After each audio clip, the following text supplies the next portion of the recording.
Constitution provides that no person shall be convicted without the concurrence of 2/3 of all the members of the Senate. A literal interpretation of this means at least 16 senator judges. Ang pahayag na yan ng presiding officer ng impeachment court na si Senator Chis Escudero, usap-usapan. May numero nga ba para makonvict si VP Sara? Pag-uusapan natin. Super Typhoon na tatawaging Inday papalapit na sa Philippine Area of Responsibility. Wind signals posibleng simulan ng itaas sa Northern Luzon mamayang gabi o bukas. At kahit nagtapos na ang kanyang kampanya sa Wimbledon, Alex Ayala tumanggap pa rin ng pasasalamat mula mismo kay Pangulong Bongbong Marcos.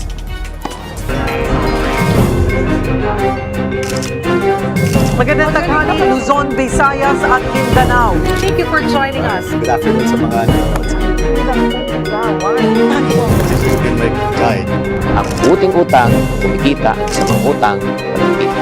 Dagsana ang mga paluwas sa kanilang mga probinsya. Hola! One Balita, Pilipinas!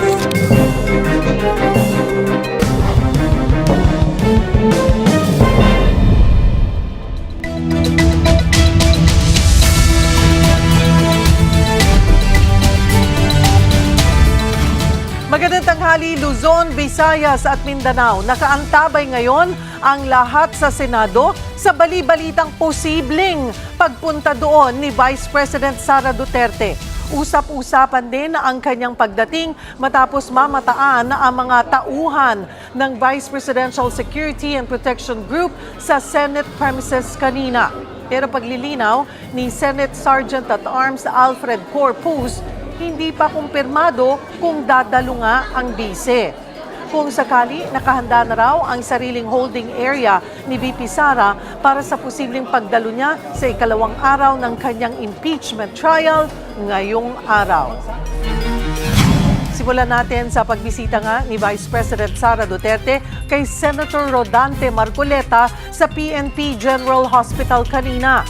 Nakaranas ng chest pain at pananakit ng batok ang senador matapos arestuhin dahil sa kasong plunder. Magbabalita si Mobile Journal, Jazz Paredes. Jazz, kumusta na ang lagay ni Senator Marcoleta?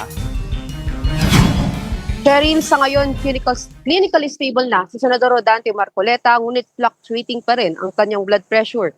Pasado 7:30 nga ng umaga kanina, ay binisita siya ni Vice President Sara Duterte dito sa Campo Crame sa